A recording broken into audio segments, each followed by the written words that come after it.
આજના દિવ્ય સત્સંગમાં આપણે ગુરુ શક્તિઓનું રહસ્ય જાણીશું. આ વિશ્વ બ્રહ્માંડમાં અનેક શક્તિઓ છે. સકારાત્મક શક્તિઓ છે, નકારાત્મક શક્તિઓ છે, પણ જો સર્વશ્રેષ્ઠ શક્તિઓ હોય તો એ શક્તિઓ છે ગુરુ શક્તિઓ. ગુરુ શક્તિઓ કલ્યાણકારી શક્તિઓ છે. ગુરુ શક્તિઓ જ્ઞાનદાયી ગુરુ શક્તિઓ છે, મોક્ષદાયી ગુરુ શક્તિઓ છે, આનંદદાયી ગુરુ શક્તિઓ છે, શાંતિની દાતા ગુરુ શક્તિઓ છે, મોક્ષદાતા ગુરુ શક્તિઓ છે. તો આ ગુરુ શક્તિઓ અત્ર તત્ર સર્વત્ર વ્યાપ્ત જ છે. પણ આ ગુરુ શક્તિઓ જો આપણે ભીતર લેવી હોય, જો ગુરુ શક્તિઓ સાથે જોડાવવું હોય તો એમનેમ જોડાઈ જવાતું નથી. પણ આ ગુરુ શક્તિઓ કોઈ શુદ્ધ, કોઈ પવિત્ર નિમિત્ત દ્વારા વહેતી હોય છે અને પોતાનું કાર્ય કરતી હોય છે. હવે આ ગુરુ શક્તિઓ જે નિમિત્ત દ્વારા વહે છે, જે નિમિત્ત દ્વારા તે પોતાનું કાર્ય કરે છે, તેને આપણે સદગુરુ કહીએ છીએ.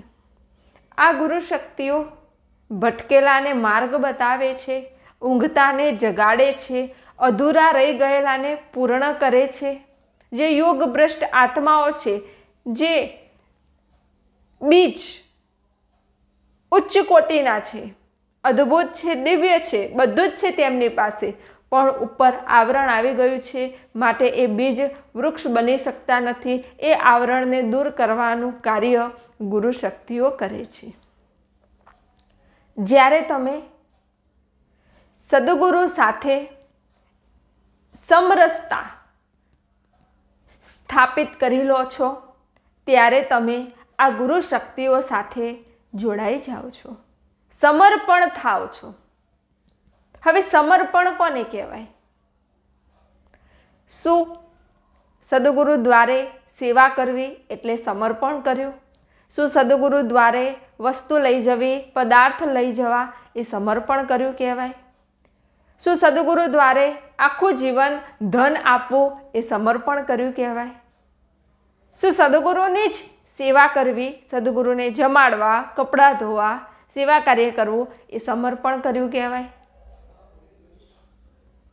સમર્પણ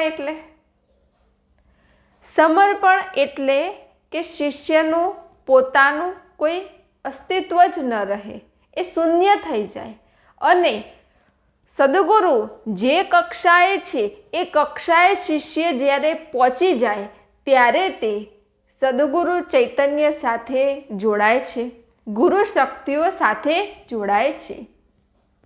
સદગુરુ ઉપર મંજિલ પર બેઠા છે અને શિષ્ય નીચે જમીન પર છે, તો શિષ્ય અને સદગુરુનો એક તાર કેવી રીતે થશે?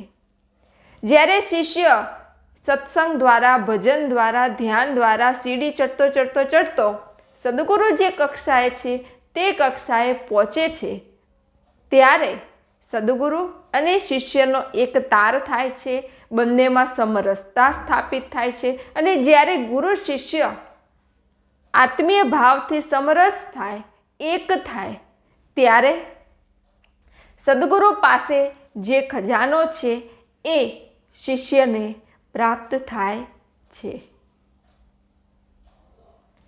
આવા જ એક સદગુરુ હતા. એ સદગુરુ શુદ્ધ બુદ્ધ ચૈતન્ય હતા. એમની અંદર સાક્ષાત ગુરુ શક્તિઓ પ્રગટ હતી. તે સાક્ષાત પરમાત્મા હતા અને તે સદગુરુ સંપૂર્ણ જ્ઞાન, સંપૂર્ણ ધ્યાન, સંપૂર્ણ વૈરાગ્ય બધું જ તેમની પાસે હતું. કહેવાય કે કંઈ જ ખામી નહીં, બધું જ હતું. પણ તેમના જીવનમાં કોઈ સાચો શિષ્ય તેમને મળ્યો ન હતો, એટલે એમના જીવનમાં અપૂર્ણતા હતી અને શિષ્યને ગોતવા માટે જ તે વારંવાર આ મૃત્યુલોકમાં જન્મ લેતા હતા. કેમ કે કોઈ શિષ્ય મળે, પાત્ર શિષ્ય મળે તો સદગુરુ પોતાની પૂંજી પોતાનો ખજાનો એ શિષ્યને આપે અને પોતે મુક્ત થાય. પણ એવો કોઈ શિષ્ય એમને મળતો ન હતો, એટલે તે શિષ્યની ખોજમાં હતા, સાચા શિષ્યની ખોજમાં, પાત્ર શિષ્યની ખોજમાં હતા. ખોજતા ખોજતા તેમને સ્મરણ થયું કે ઘણા જન્મો પહેલાં એક શિષ્ય હતો, જે શિષ્ય પરિપૂર્ણ હતો, મહાન ઋષિ હતો, સર્વજ્ઞાની હતો, ધ્યાની હતો, વૈરાગી હતો, સત્સંગી હતો, બધું જ તેનામાં હતું. અને એ શિષ્ય થોડા સમય બાદ પોતાના માર્ગથી વિચલિત થઈ ગયો હતો. સ્મરણ કરતા જોયું તો એ શિષ્ય અત્યારે સંસારમાં છે, પોતાનું કાર્ય કરી રહ્યો છે, પણ એ શિષ્યને પોતાનું સ્વરૂપ યાદ નથી. પોતે કોણ છે, શેના માટે જન્મ લઈને આવ્યો છે, જન્મ લેવાનો ઉદ્દેશ્ય તેનો કયો છે, એ બધું જ તે ભૂલી ચૂક્યો છે. તે કોઈ સામાન્ય વ્યક્તિ નથી, પણ પૂર્વજન્મનો ઋષિ મુનિ છે, મહાન તપસ્વી છે, જ્ઞાની છે, ધ્યાની છે.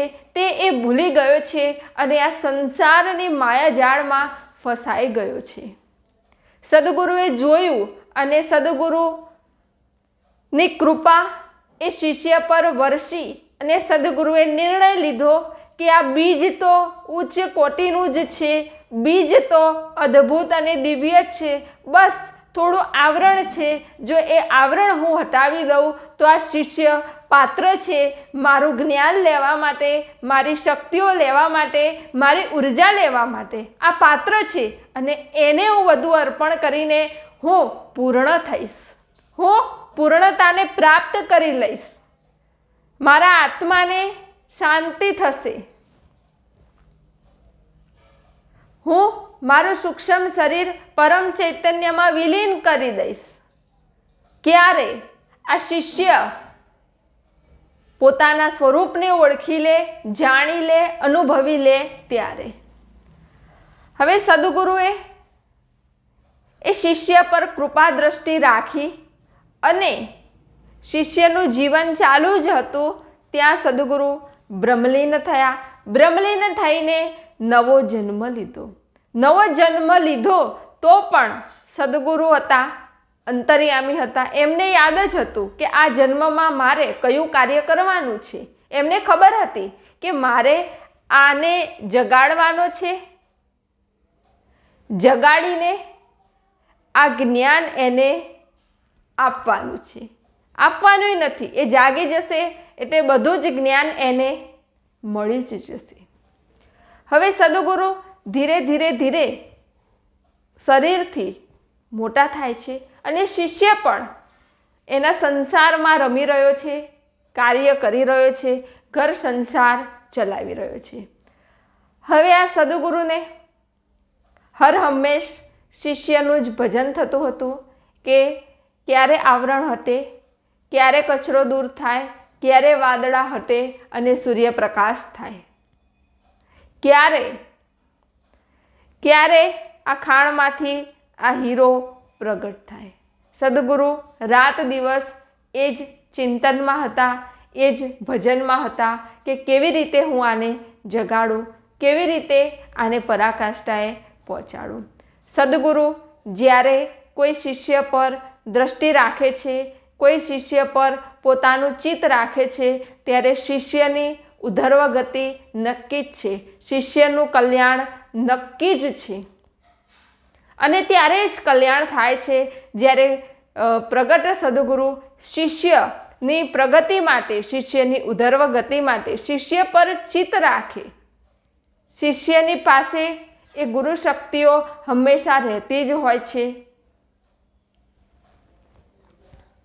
તો આ સદગુરુ પણ ચિત્ત એ શિષ્ય પર જ રાખે અને શિષ્ય પર જ ચિત્ત જ્યારે રાખવા લાગ્યા ત્યારે શિષ્યના સૂક્ષ્મ શરીરમાં જે નકારાત્મકતા હતી, જે દૂષિત વિચારો હતા, જે પણ હતું, કચરો, અવરોધ એ બધું ધીરે ધીરે ધીરે ધીરે ધીરે ધીરે દૂર થવા લાગ્યું. પણ સદગુરુ ચિત્ત રાખે, શક્તિઓ રાખે ત્યાં સુધી બરાબર. અને થોડો સમય થાય અને એ શિષ્ય પાછો સંસારમાં, પાછો માયાજાળમાં આવી જતો. તોય સદગુરુ હજુ વધારે ચિત્ત, હજુ વધારે એનું ભજન, હજુ વધારે એનું ધ્યાન રાખવા લાગ્યા. તોય કોક વારે માયાજાળમાં, સંસારમાં આવી જતો, ફસાઈ જતો, પાછો નીકળી જતો. એમ કરતાં કરતાં એક દિવસ એ શિષ્ય પ્રગટ સદગુરુના સાનિધ્યમાં આવ્યો. આવીને પ્રણામ કર્યા. હવે જ્યારે શિષ્ય સદગુરુ સાનિધ્યમાં આવ્યો એટલે એને હૃદયથી એવું થયું કે હું આ સદગુરુને જન્મો જન્મથી ઓળખું છું. અને એ શિષ્ય ખૂબ ભાવ વિભોર થઈ ગયો. એને થયું કે મને મારું ઠેકાણું મળી ગયું, મને મારો મુકામ મળી ગયો, મને પ્રકાશ મળી ગયો, મને ઉજાસ મળી ગયો. આવું થતાં એ શિષ્યનું મન પણ સદગુરુ સાથે જોડાઈ ગયું. સદગુરુ સાથે તેનો પ્રેમનો નાતો થઈ ગયો. હવે આ શિષ્ય રાત દિવસ જાગતા, સૂતા, બેસતા, ઉઠતા સદગુરુ સદગુરુ સદગુરુ કરવા લાગ્યો. દિવસ થાય ક્યારે સદગુરુ પાસે જવું, બપોર થાય ક્યારે સદગુરુ પાસે જવું, સાંજ થાય ક્યારે સદગુરુ પાસે જવું, રાત થાય ક્યારે સદગુરુ પાસે થવું. બસ તેને સદગુરુ સદગુરુ સદગુરુ સદગુરુ સદગુરુનું ભજન લાગી ગયું. હવે તે આવતો ગયો, સદગુરુનું ભજન કરતો ગયો. સદગુરુ પણ તેના પર ચિત્ત રાખતા ગયા. તેને આગળ નીકાળવા, તેના અવરોધ દૂર કરવા માટે સતત ભજન સ્મરણ કરતા હતા. સતત તેના પર લક્ષ્ય રાખતા હતા. અને શિષ્ય પણ સતત સદગુરુ પર લક્ષ્ય રાખતો હતો. પણ કોક વાર આ માયાના પ્રભાવમાં માયાની હવા અડી જતા શિષ્ય વિચલિત થઈ જતો. વિચલિત થઈ જતો પછી ખૂબ રડતો. તોય સદગુરુ એને સમજાવતા કે કંઈ વાંધો નહીં, ભલે આ પૂર્વજન્મોનો પ્રભાવ છે એના લીધે આવું થાય છે, ધીરે ધીરે ધીરે તું શુદ્ધબુદ્ધ ચૈતન્ય થઈ જઈશ. ફરી પાછો શિષ્ય ભજનમાં, સ્મરણમાં, ધ્યાનમાં લાગી જતો. ફરી પાછી કોઈક એવી ઘટના ઘટતી કે શિષ્ય પાછો માયામાં અટવાઈ જતો, ક્યાંક ફસાઈ જતો. પાછો તે કોઈ એવું કાર્ય કરી લેતો, તેને આત્મગ્લાનિ થતી કે આવું નહોતું કરવા જોઈતું, આવું નહોતું કરવું, અને થઈ જતું.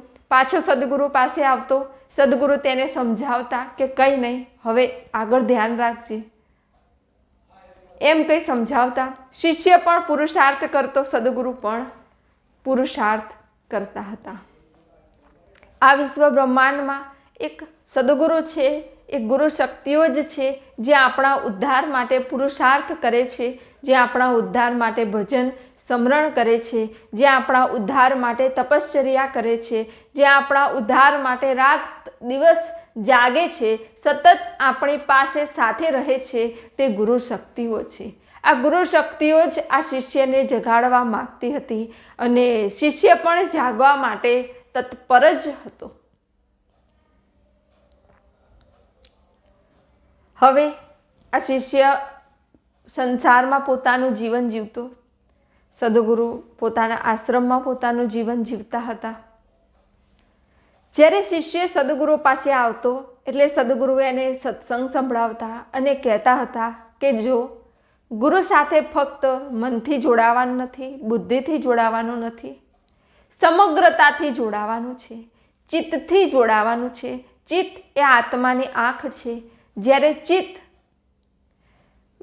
ગુરુ શક્તિઓ પર રહેશે, ગુરુ ચરણમાં રહેશે, ત્યારે આપમેળે તારું શુદ્ધિકરણ થશે અને તારી આસપાસ જે પર આવરણો છે, જે પણ મુશ્કેલીઓ છે, એ બધું દૂર થઈ જશે, બધું હટી જશે અને તું શુદ્ધ બુદ્ધ ચૈતન્ય મુક્ત થઈ જઈશ.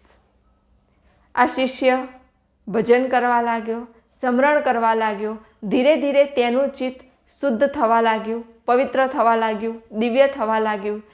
ચિત્તથી તે સદગુરુ સાથે જોડાઈ ગયો. ભજન, સ્મરણ, ધ્યાન, સાધના આ બધું કોના માટે છે? ચિત્ત માટે, ચિત્તના શુદ્ધિકરણ માટે, ચિત્તની પવિત્રતા માટે. એના માટે જ છે. જો તમે ભીતરથી સદગુરુ સાથે જોડાયેલા હશો, ગુરુ શક્તિઓ સાથે જોડાયેલા હશો, તો મૃત્યુ સમયે જરાય તમને તકલીફ નહીં પડે. આ ભક્તિ ભજન એવું નથી કે વૃદ્ધાવસ્થામાં મૃત્યુ દેખાતું હોય અને ભજન કરવા લાગ્યા, સ્મરણ કરવા લાગ્યા તો અંત ઘડીએ ભગવાન જ યાદ આવે. છેલ્લે છેલ્લે આ ભજન કરવું એવું નથી. ભજન, ધ્યાન, સાધના આ બધું તો શરૂઆતથી જ કરવું જોઈએ. બાલ્યાવસ્થાથી જ ભજનમાં બેસવું જોઈએ, યુવાવસ્થામાં ભજનમાં બેસવું જોઈએ. અને જો તમે આખું જીવન પ્રેક્ટિસ કરી હશે, આખું જીવન તમે એનો અભ્યાસ કર્યો હશે, ચિત્તથી ગુરુ શક્તિઓ સાથે જોડાવાનો, ચિત્તથી શુદ્ધ બુદ્ધ ચૈતન્ય રહેવાનો, ચિત્ત ભીતરમાં રાખવાનો, ભજનમાં ધ્યાનમાં રહેવાનો જો તમે અભ્યાસ કર્યો હશે તો અંત સમયે અભ્યાસ કરવો નહીં પડે, પણ આપમેળે જ તમારું ચિત્ત એ ગુરુ શક્તિઓ પર રહેશે અને તરત તમારા પ્રાણ છૂટી જશે, શરીર છૂટી જશે અને શાંતિથી તમે આગળની યાત્રાએ પ્રયાણ કરશો. પણ એની પ્રેક્ટિસ હોવી જોઈએ. તો સદગુરુએ આ શિષ્યને શીખવાડ્યું કે આ રીતે ભજનમાં બેસવાથી, ધ્યાનમાં બેસવાથી ધીરે ધીરે તું ભીતરમાં ઉતરીશ અને ભીતરમાં રહેવાની, ભીતરમાં આનંદમાં રહેવાની, શાંતિમાં રહેવાની તને પ્રેક્ટિસ થઈ જશે. અને પ્રેક્ટિસ થતાં તું ગુરુ શક્તિઓ સાથે જોડાઈશ અને ગુરુ શક્તિઓ સાથે જોડાતા તને સર્વસ્વ પ્રાપ્ત થઈ જશે. આ શિષ્ય ધ્યાન કરવા લાગ્યો, સાધના કરવા લાગ્યો, ભજન કરવા લાગ્યો અને એમ કરતાં એ સદગુરુને અંદર રહેલી ગુરુ શક્તિઓ સાથે એક રસ થઈ ગયો, એક જ થઈ ગયો. હવે તેને સદગુરુનું શરીર દેખાતું ન હતું, સદગુરુ શું કરે છે તે દેખાતું ન હતું, ગુણ દેખાતા ન હતા, દોષ દેખાતા ન હતા, સ્ત્રી નહીં, પુરુષ નહીં, કશું જ દેખાતું ન હતું. બસ તેનો દોર એ ગુરુની શક્તિઓ સાથે જોડાઈ ગયો હતો. અને જ્યારે એનો દોર ગુરુની શક્તિઓ સાથે જોડાઈ ગયો, એક થઈ ગયો, ગુરુ અને શિષ્યની યુટ્યુબ થઈ ગઈ. ત્યારે યુટ્યુબ થતાં શિષ્યની અંદર, શિષ્યની યુટ્યુબમાં જે કચરો ભરેલો હતો, જે નકારાત્મકતા હતી, જે માયાના આવરણ હતા તે બધા બહાર નીકળી ગયા અને ગુરુની બધી ઉર્જા, બધું ચૈતન્ય, બધું જ જ્ઞાન એ શિષ્યની અંદર આવી ગયું. અને ગુરુ અને શિષ્ય એક થયા. જે ગુરુમાં હતું એ શિષ્યમાં આવી ગયું અને ગુરુએ આ ગુરુ શક્તિઓનો ખજાનો શિષ્યને આપીને પરમ શાંતિની અનુભૂતિ કરી, પ્રાપ્ત કરી. અને પછી ગુરુએ કીધું કે હવે મારા જન્મ મૃત્યુના ફેરા ટળી ગયા, આવન જાવનના ફેરા ટળી ગયા. કેમ કે મેં બધું પ્રાપ્ત તો કરી લીધું હતું, પણ આ આપવું કોને એની ખોજમાં હું હતો, એની શોધમાં હું હતો અને મને હવે તું મળી ગયો, જેને મારો આ સર્વસ્વ ખજાનો લઈ લીધો. એટલે હવે મને શાંતિ, મને આનંદ થયો, હવે હું ખાલી થયો, હવે હું રિક્ત થયો, હવે હું મારા મોક્ષ માર્ગે પ્રયાણ કરું છું. પછી સદગુરુએ મોક્ષ માર્ગે પ્રયાણ કર્યો અને શિષ્ય ગુરુ કાર્ય કરી સર્વનો ઉદ્ધાર કરવા લાગ્યો, સર્વનું કલ્યાણ કરવા લાગ્યો. તો આ ગુરુ શક્તિઓનું રહસ્ય છે. ગુરુ શક્તિઓ જ આપણું કલ્યાણ કરે છે. પણ એના માટે જીવનમાં ગુરુ શક્તિઓનો સંગ હોવો ખૂબ જરૂરી છે. સત્સંગ હોવો જરૂરી છે, મહાપુરુષોનું સાનિધ્ય હોવું જરૂરી છે, કેમ કે જેવો સંગ એવો રંગ. એક પિતા હતા, એ મૃત્યુ પથારીમાં સૂતા હતા ત્યારે એના નાના બાળકને બોલાયો અને કીધું કે એક અત્તરની બોટલ લઈ આવ. તો એ નાનો બાળક અત્તરની બોટલ લઈ આવ્યો. એને કીધું કે લાવ તારો હાથ. એના હાથ પર અત્તર લગાવી દીધું. પછી કીધું સૂંઘ તો, કે હા સરસ સુગંધી આવે છે. બીજો હાથ ખાલી હતો. એના પિતાએ કીધું કે જા જઈને કોલસા લઈ આવ. એ નાનું બાળક જઈને કોલસો લઈ આવ્યો અને કોલસો હાથમાં મૂક્યો અને પછી કીધું કે જા હવે કોલસો પોતાની જગ્યાએ મૂકી આવ. પિતાએ કીધું કે એક હાથમાં ચંદન છે, એક હાથમાં કોલસો છે, હવે તું કોઈ કાર્ય કર. તો એ કોઈ કાર્ય કરવા લાગ્યો. પછી પિતાએ પૂછ્યું કે આ અત્તરની સુગંધ? તો કે મારા બધા જ કાર્યમાં અત્તરની સુગંધ આવી. અને કે આ કોલસાથી? તો કે બધા જ કાર્યોમાં આ કાળો કાળો કોલસો જ નજરે આવ્યો. પિતાએ બંને હાથ સામે કરાવ્યા અને કીધું કે જો આ અત્તરનો સંગ એ સંતોનો સંગ છે, મહાપુરુષોનો સંગ છે, સિદ્ધોનો સંગ છે. આમનો સંગ કરવાથી તારા જીવનમાં સુગંધ પ્રસરી જશે. તુંય સુગંધિત થઈશ. તારી આજુબાજુમાં રહેતા સર્વે મનુષ્યો સુગંધિત થશે. તારુંય કલ્યાણ થશે, બીજાનુંય કલ્યાણ થશે જ્યારે આ સંતોનો સંગ તને થશે. અને આ કોલસો એ એવા ખરાબ મનુષ્યોનો, એવી બુરી શક્તિઓનો, એવા બુરા મનુષ્યોનો સંગ છે કે જે પોતે તો કોલસા જેવા કાળા છે જ, જે પોતે તો પાપ કર્મો કરે જ છે, પણ એનો સંગ કરતા તુંય એવો થઈ જઈશ, તુંય બુરા કર્મો કરવા લાગીશ, તુંય બુરો માણસ બની જઈશ, તુંય નકારાત્મક બની જઈશ અને તારું જીવન આવું કાળું કાળું થઈ જશે. તો બેટા, જીવનમાં હંમેશા યાદ રાખજે કે હંમેશા સારા વ્યક્તિઓનો સંગ, મહાપુરુષોનો સંગ, સદગુરુઓનો સંગ કરજે, જેથી તારું જીવન અત્તર જેવું પ્રકાશિત થાય. પણ પ્રકાશિત ક્યારે થશે? જ્યારે તું એક સંપૂર્ણ પાત્ર હઈશ ત્યારે. તૂટ્યા વગરનું, કાણા વગરનું પાત્ર હઈશ ત્યારે આ સંગથી તને લાભ થશે. આ ગુરુ શક્તિઓ ગ્રહણ કરવા માટે આખું પાત્ર હોવું જોઈએ. તૂટેલા કાણા વગરના, તૂટેલા કાણાવાળા તળિયા વગરના પાત્ર હોય એમાં આ ગુરુ શક્તિઓ રહેતી નથી. એક ઋષિ હતા. એ ઋષિના ચરણમાં ઘણા બધા વિદ્યાર્થીઓ, ઘણા બધા શિષ્યો આવતા હતા વિદ્યા લેવા માટે, શીખવા માટે, ધ્યાન શીખવા, સાધના શીખવા માટે આવતા હતા. સદગુરુ સત્સંગ પીરસતા હતા. હવે એમાંથી એક શિષ્ય એવો હતો કે જે સાંભળે બધું, ધ્યાનમાંય બેસે, સાધનામાંય બેસે, બધું જ કાર્ય કરે, પણ એની અંદર કશું ઉતરે જ નહીં, કશું આવે જ નહીં. કેમ? કેમ કે બહુ ક્રોધી હતો. વાતે વાતે એને ક્રોધ આવી જતો હતો, વાતે વાતે વિચલિત થઈ જતો હતો, વાતે વાતે અસંતુલિત થઈ જતો હતો. એનામાં અવગુણો બહુ હતા અને એ આખો દિવસ બીજાના અવગુણો જ જોતો હતો. અને એના લીધે સદગુરુ ગમે તેટલું જ્ઞાન પીરસે, ગમે તેટલું શીખવાડે, ગમે તેટલું કલ્યાણ કરવાનો પુરુષાર્થ કરે, પણ એનું કલ્યાણ જ થતું નહીં, એ સુધરતું જ નહીં, પરિવર્તન થતું જ નહીં.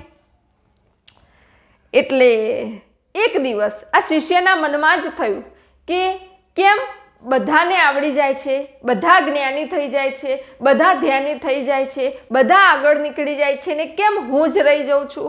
મારામાં શું ખામી છે? એવું કહીને આ શિષ્ય રડવા લાગ્યો. હવે રડવા લાગ્યો, પણ સદગુરુ તો પરમ કૃપાળુ હોય, કેટલા દયાળુ હોય, સર્વનું કલ્યાણ કરે, સર્વનું સારું કરે. એટલે સદગુરુને ખબર પડી. એટલે સદગુરુએ કીધું કે ચાલ બેટા મારી જોડે જંગલમાં. સદગુરુ અને શિષ્ય બંને જંગલમાં જાય છે. હવે જંગલમાં એક ધોધમાંથી આવું નીક જેવું કરેલું હતું અને તેમાંથી પાણી પડતું હતું. બરાબર? હવે સદગુરુએ કીધું કે જો એ પાણી પડે છે ને ત્યાં નીચે એક માટલું મૂકેલું છે. સદગુરુએ કીધું કે આ માટલું ભરાય એટલે માટલું લઈ લે ને પછી આપણે આશ્રમે જઈએ. બંને બેઠા હતા. સદગુરુએ જોવા મોકલ્યો કે જા તો કેટલું માટલું ભરાયું. શિષ્યએ જોયું કે ગુરુજી હજુ નથી ભરાયું, વાર છે, બેસો ને આપણે સત્સંગ કરીએ. બંને સત્સંગ કરવા લાગ્યા. થોડી વાર થઈ એટલે સદગુરુએ કીધું કે જોતો આય તો માટલું ભરાયું. શિષ્ય ગયો ફટાફટ જોવા કે ગુરુજી પાણી તો બહુ આવે છે પણ માટલું ભરાતું નથી. સદગુરુએ કીધું એમ, હાર કે આવતો રે, બેસ, પછી જોજે. હવે થોડી વાર સત્સંગ કર્યો. સદગુરુએ કીધું કે જા જોઈ આવતો, આટલો બધો પ્રવાહ, આટલું બધું પાણી આવે છે અને માટલું ભરાતું નથી. શિષ્ય ગયો જોવા અને એને જોયું બરાબર કે આટલું બધું પાણી આવે છે, સતત વહી રહ્યું છે, પણ આ માટલું કેમ ભરાતું નથી. એટલે શિષ્યએ આમ જોયું, આમ જોયું અને માટલું ઊંચું કર્યું તો જોયું કે એનું તો તળિયું જ નથી. એટલે શિષ્ય દોડતો દોડતો ગુરુ પાસે ગયો કે ગુરુજી, ગુરુજી. ગુરુજીએ કીધું શું થયું? કે પાણી તો આવે છે, આટલું બધું પાણી આવે છે, પણ કે આપણું જે માટલું છે એમાં તળિયો જ નથી. તો જે પાણી આવે છે એ વહી જાય છે, પાછું જતું રહે છે, આપણા પાત્રમાં ભરાતું જ નથી. પાણી આવે છે, જતું રહે છે, આપણું પાત્ર તો ખાલી ને ખાલી જ રહે છે. તો ગુરુજી, આપણે આ તળિયું જ ચોંટાડી દઈએ, કાં તો નવો માટલો લઈ આવીએ તો જ પાણી ભરાશે, નહીં તો પાણી આવતું રહેશે, માટલું નીચે હશે પણ ભરાશે જ નહીં. ગુરુજી હસવા લાગ્યા અને ગુરુજીએ કીધું કે બસ આ જ છે, ગુરુ શક્તિઓ વહી જ રહી છે, અવિરતપણે વહી રહી છે, પણ શિષ્ય જ તળિયા વગરનો છે, કાણો છે. એટલા માટે ગુરુ શક્તિઓ આવે છે, વહે છે અને પાછી નીકળી જાય છે, અંદર રહેતી નથી, પાત્રમાં ભરાતી નથી. અને પાત્રમાં ન ભરાય તો પાણી પીવા મળે નહીં, પાણી ન પીએ તો પ્યાસ બુઝાય નહીં. માટે પાત્ર આખું હોવું જોઈએ, તળિયાવાળું હોવું જોઈએ, કાણું હોવું જોઈએ નહીં. તો આ ગુરુ શક્તિઓ શિષ્યમાં આવે છે અને શિષ્યનું કલ્યાણ થાય છે. શિષ્યમાં રહે છે આ ગુરુ શક્તિઓ અને રહીને શિષ્યનો ઉદ્ધાર કરે છે. શિષ્યએ કીધું સાચી વાત છે. સદગુરુએ કીધું કે બસ તું તારું અવલોકન કર, તારું પાત્ર આખું કર, પાત્ર વિશાળ કર, મોટું કર, આખું કર, જેમાં બધી જ શક્તિઓ આવે, બધી શક્તિઓ રહી શકે એટલું વિશાળ પાત્ર તારું બનાવ. પછી આ ગુરુ શક્તિઓને તું ગ્રહણ કરી શકીશ અને ગુરુ શક્તિઓ ગ્રહણ કરીને સર્વનું કલ્યાણ કરી શકીશ. માટલું હોય આખું, એક કાણું હોય તોય પાણી રહેતું નથી. એક પણ કાણું ન હોવું જોઈએ, એક પણ દોષ ન હોવો જોઈએ, એક પણ નહીં, સેજ પણ નહીં, લેશ માત્ર પણ નહીં. તો જ આ ગુરુ શક્તિઓ તું ગ્રહણ કરી શકીશ અને સર્વનું કલ્યાણ કરી શકીશ. શિષ્ય આ વાત સમજી ગયો અને બીજા જ દિવસથી પોતે એકદમ ચેતન થયો, જાગૃત થયો. કયું કાર્ય કરવું, કયું કાર્ય ન કરવું, ક્યાં જવું, ક્યાં ન જવું, શું બોલવું, શું ન બોલવું, બધી જ તેને જાગૃતિ થઈ ગઈ. અને જાગૃતિ થતાં ગુરુની આજ્ઞામાં રહીને તે જીવન જીવવા લાગ્યો અને જીવન જીવતા જીવતા ધીરે ધીરે તેને પરમ માર્ગે પ્રયાણ કર્યું. તો આ ગુરુ શક્તિઓનું રહસ્ય છે. જે શિષ્ય સદગુરુએ બતાવેલા માર્ગ પર ચાલીને ધ્યાન, સાધના, ભજન, સ્મરણ કરે છે તે આ વિશ્વ બ્રહ્માંડમાં રહેલી દિવ્ય ચૈતન્ય ગુરુ શક્તિઓ સાથે જોડાય છે અને શિષ્યનું કલ્યાણ થાય છે. આ ગુરુ શક્તિઓ જે રહે છે એ સદગુરુ છે, જેની અંદર સાક્ષાત ગુરુ શક્તિઓ પરમાત્મા બિરાજમાન છે. જો સમર્પણ કરવું હોય, જો જોડાવવું હોય તો ગુરુ શક્તિઓ સાથે જોડાવો, ગુરુ શક્તિઓ સાથે એક રસ્તા સમરસતા સ્થાપિત કરો, તો જ તમારું કલ્યાણ થશે. આપ સર્વના હૃદયમાં બિરાજમાન પરમાત્માને પ્રણામ.